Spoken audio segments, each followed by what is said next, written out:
toujours ensemble sur le plateau de TV Finance. On va se pencher à présent sur les devises et leurs cours. Vous le voyez, Philippe Lermy nous a rejoint. Bonjour Philippe. Bonjour Roselyne. Vous êtes trader, formateur et ancien chef trader d'une banque centrale. Philippe, on va d'abord évoquer les événements de la semaine à venir, à commencer par les indices des directeurs d'achat en Europe. Ceux-ci devraient se stabiliser en territoire de contraction. Oui, alors on a les indices donc pour la France et pour l'Allemagne qui sont tous attendus en contraction, sauf ceux des services pour l'Allemagne qui devraient sortir à la limite des 50. Alors pour la zone euro, les économistes anticipent des indices qui se stabiliseraient avec 43,6 dans l'industrie contre 43,4 et précédemment, et il serait inchangé dans les services à 48,7. Donc, mais attention quand même à toute surprise négative. Je vous rappelle que le mois dernier, l'eurodoll avait décroché à cause de l'indice français dans l'industrie.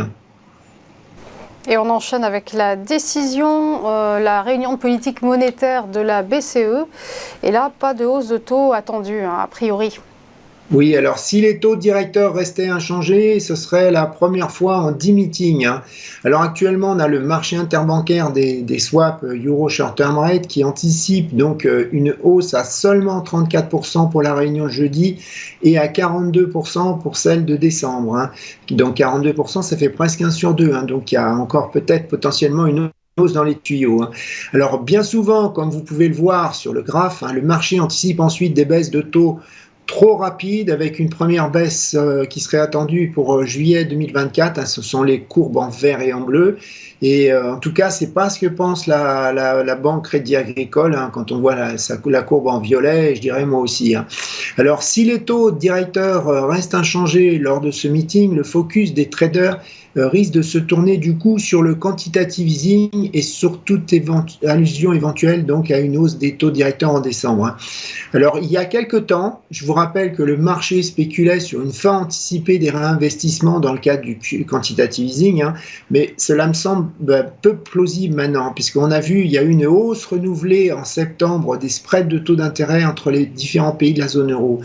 Alors, en effet, on a remarqué que la BCE utilise le quantitative easing pour faire baisser les taux longs des pays périphériques en s'écartant du capital key, ce qui lui permet de ne pas activer donc son outil anti-défragmentation, le TPI qu'elle avait créé à toute vitesse, je crois que c'était juin 2022 de mémoire.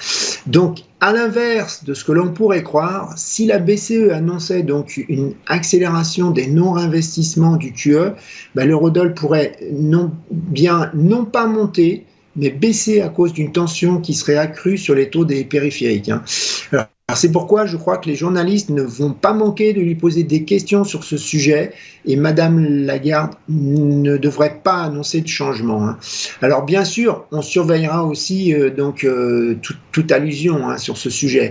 Enfin, notons que le prochain meeting de décembre de la BCE, la BCE disposera de nettement plus de données ainsi que des révisions de son staff technique, ce qui laisse penser que toute action aurait plutôt lieu du coup à ce moment.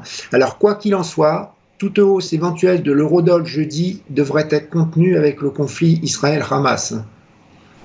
On enchaîne avec le PIB du troisième trimestre aux États-Unis, une économie loin d'être en récession. Oui, alors on a les ventes au détail ainsi que la production industrielle sortie la semaine dernière qui nous le rappelle aussi. Elle nous confirme que l'économie se porte bien. Les ménages continuent de dépenser, ils piochent dans leurs épargnes, mais en même temps, ils ont aussi des revenus qui restent forts. Donc les économistes attendent une croissance de plus 4,1% au troisième trimestre en annualisé, ce qui serait la plus forte hausse depuis le quatrième trimestre 2021.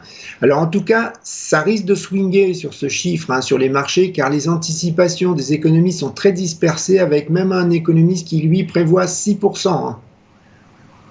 Et on va passer à l'indice Core PCE Price Index. Un rebond de l'indice est attendu.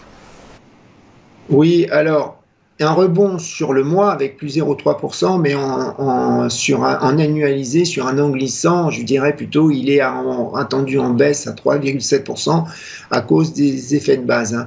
Alors cet indice est important car c'est la mesure d'inflation préférée de la Fed. hein. Et il faut noter qu'avec l'indice de confiance des consommateurs américains qui sortira la semaine prochaine, ce seront les 2 derniers indicateurs de poids qui pourraient influencer la Fed dans sa rhétorique lors de sa prochaine réunion, hein, la semaine prochaine.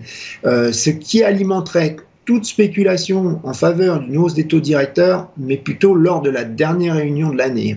En tout cas, le marché interbancaire des swaps OIS, lui, ne semble pas s'inquiéter actuellement, car il nous indique qu'aucune hausse n'est intégrée par les traders institutionnels, que ce soit pour la réunion de novembre ou même celle de décembre, hein, d'ailleurs.